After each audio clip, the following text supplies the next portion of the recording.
Friends, నేను మీ Pallavi. Back to Pallavi creations. ఈ మధ్య నేను కొన్ని చెట్లు నాటాను. కొన్ని చెట్లు నాటాలని కొన్ని కొమ్మలు కూడా తెచ్చాను, చూపిస్తాను. సో ఇదండి మందారం చెట్టు. మళ్ళీ 2 కొమ్మలు కట్ చేసి వాటర్లో వేసి పెట్టాను. చూద్దాం దీనికి ఎయిర్ వస్తుందేమో. మల్లె చెట్టు ఉండే మల్లె చెట్టు కూడా కట్ చేసి వాటర్లో వేసి పెట్టాను. ఎన్ని రోజులకి వస్తుందో చూద్దాము. ఇప్పటికి ఇదైతే 3 days అయింది, వేసి 3 days అయింది. ఇంక ఇదైతే కనకాంబరం చెట్టు అండి. మా అమ్మ వాళ్ళ ఇంటికాడ నుంచి తెచ్చాను. ఇక్కడైతే నాటాను కానీ మార్నింగ్ ఏమో మంచిగా తెచ్చుకొని ఉంటుంది, ఈవినింగ్ అయ్యేసరికి ఇట్లా వాలిపోయింది. ఇదో ఈ చెట్టు అండి, దీనికి పువ్వులు పూస్తాయి. ఈ పువ్వు పూస్తుందండి, దీని పేరు తెలీదు. సో ఒకసారి దీన్ని మంచి దగ్గరికి టైఅప్ చేస్తుంటే కొంచెం ఈ పైనది కొంచెం ఇట్లా కట్ అయ్యిందండి. కట్ అయ్యి కింద పడితే దాన్ని నేను వాటర్లో వేసి పెట్టాను. సో ఫ్రెండ్స్, వాటర్లో వేసి పెడితే దానికి ఎయిర్ వచ్చిందనమాట. ఇంత చిన్నగా ఉండే కొమ్మ అనేది ఇంతే చిన్నగా ఉండే దాన్ని ఒక గ్లాస్లో వేసి వాటర్లో పెడితే దానికి లైట్గా రూట్స్ వచ్చాయి. రూట్స్ వచ్చాక నేను ఈ ఆయిల్ క్యాన్లో కట్ చేసి ఇందులో మడ్డేసి ఇందులో పెట్టాను అనమాట.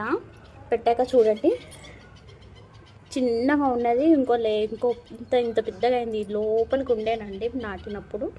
ఇప్పుడు చూడండి ఇంత పెద్దగా అయింది. ఇది మంచిగా నాటుకుందండి. ఒకటి మల్ల కొమ్మ నేను నీళ్ళల్లో వేసి పెట్టాను కదా. ఇంకోటి ఈ విధంగా నేను మట్టిలో పెట్టాను. పైనుంచి గాలి తగలకుండా క్లోజ్ పెట్టే విధంగా క్లోజ్ చేసి పెట్టాను. చూద్దాం ఇది ఎంతవరకు నాటుకుంటుందో, సక్సెస్ అవుతుందో కాదో చూద్దాము. నెక్స్ట్ ఇది నందివర్ధనం కొమ్మ అండి. కొన్ని రోజులు వాటర్లో వేసి పెట్టాను. ఎయిర్ అయితే ఇంకా రాలేదు. మళ్ళీ ఇందులో పెట్టాను, మట్టిలో పెట్టాను. చూద్దాం ఇది కూడా నాటుకుంటుందో లేదో చూద్దామండి. సో ఫ్రెండ్స్, ఇది నందివర్ధనం చెట్టు అండి. ఇందాకే ఆఫ్టర్నూన్ కొమ్మ ఒక ఆంటీని అడిగితే కొమ్మ తీసి ఇచ్చింది. సో ఇదైతే డైరెక్ట్ ఇట్లానే పెట్టేశాను మట్టిలో. చూద్దాం నాటుకుంటే మంచిదే కదా. ఫ్లవర్స్ మొత్తం ఇదేమంటారు, మంచి రోజ్ బడ్ లాగా ఎంత లావు పువ్వు పూస్తుందండి. చూడండి ఇంత లావుగా పూస్తుంది. సో ఫ్రెండ్స్, ఇదైతే అలానే మట్టిలో పెట్టేశాను. దీంట్లోనే ఒక సైడ్ కొమ్మ కట్ చేసి ఇక్కడ చూడండి, ఇక్కడ ఇది ఒకటి కొమ్మ ఉండే, ఆ కొమ్మ కట్ చేసి ఇక్కడ చూడండి ఈ కొమ్మ అక్కడి నుంచి ఉండే కట్ చేశాను.